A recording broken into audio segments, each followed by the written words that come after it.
Pada 11 April 2022, media terkemuka Tempo melakukan kesalahan serius. Ini terkait pemberitaan mengenai pengeroyokan Ketua Pergerakan Indonesia untuk Semua, PIS, Bang Ade Armando. Wartawan Tempo menulis bahwa Bang Ade dikeroyok yang berujung pada kondisi babak belur dan tersungkur di aspal. Wartawan Tempo menulis bahwa dia menyaksikan langsung aksi pengeroyokan itu dan melihat Bang Ade minta ampun dan menangis kepada pengkeroyok agar menghentikan aksinya. Tempo terus menulis bahwa Bang Ade, dosen yang kontroversial itu terlihat nyaris telanjang dan hanya memakai pakaian dalam. Ade terlihat terduduk dengan wajah bersimbah darah sambil menangis, tulis Tempo. Ia sesekali berteriak minta ampun kepada massa. Masalah dengan kisah dramatis itu adalah Tempo ternyata tidak menulis kejadian sebenarnya.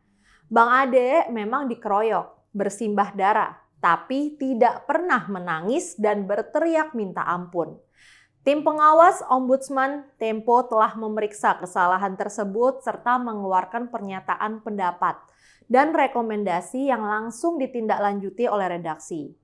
Akhirnya berita tersebut diturunkan. Tempo sendiri kemudian menyatakan bahwa berita tersebut bertentangan dengan kode etik jurnalistik. Kasus ini kembali menunjukkan betapa mudahnya media melakukan pelanggaran etik.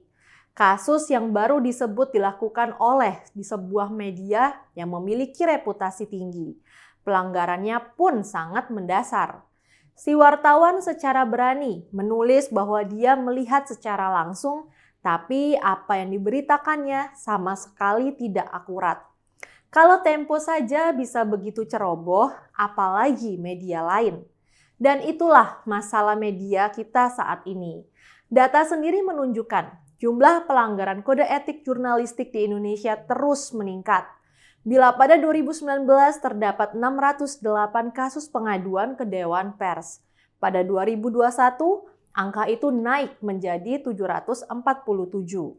Jenis pengaduan terbanyak adalah media melakukan pemberitaan tidak berimbang dan tidak melakukan konfirmasi. Jenis pengaduan lain yang banyak terjadi adalah opini menghakimi dan pelanggaran asas praduga tak bersalah. Kondisi jurnalisme di Indonesia saat ini nampaknya masih penuh masalah.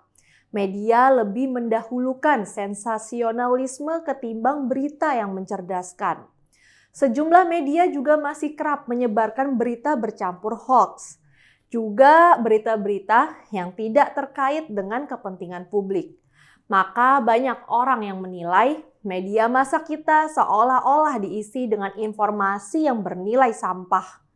Kepentingan ekonomi untuk survive atau meraih profit mendominasi pemilihan topik berita.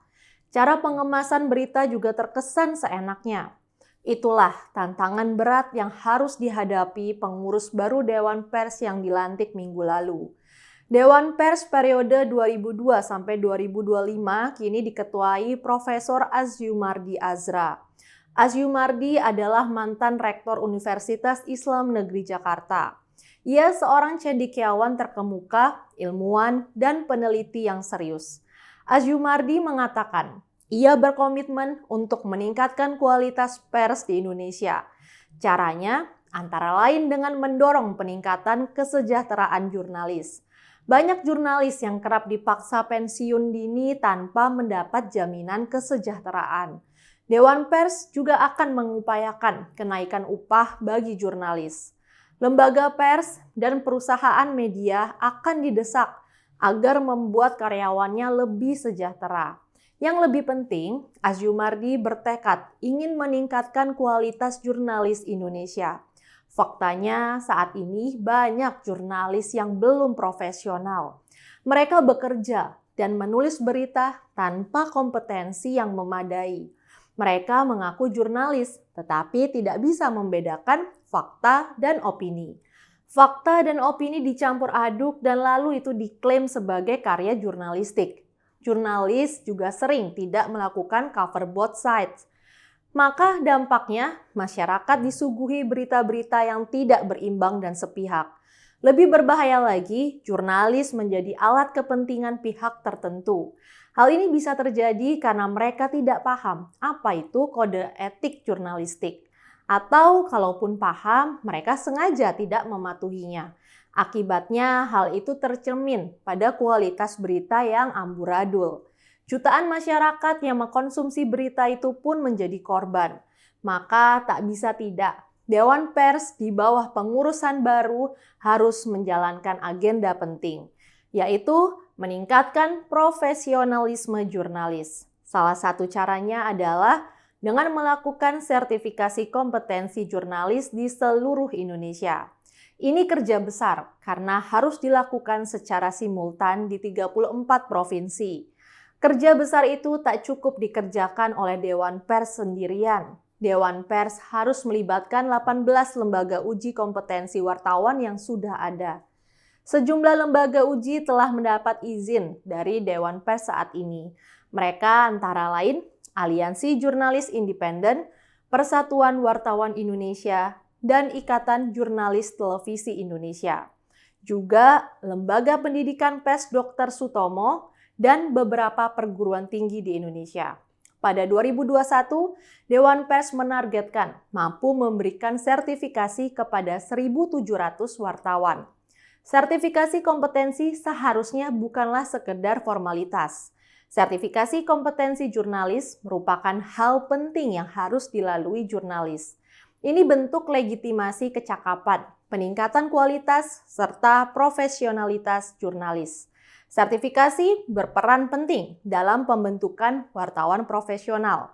Sertifikasi kompetensi hakikatnya adalah salah satu bentuk uji kelayakan sebuah profesi.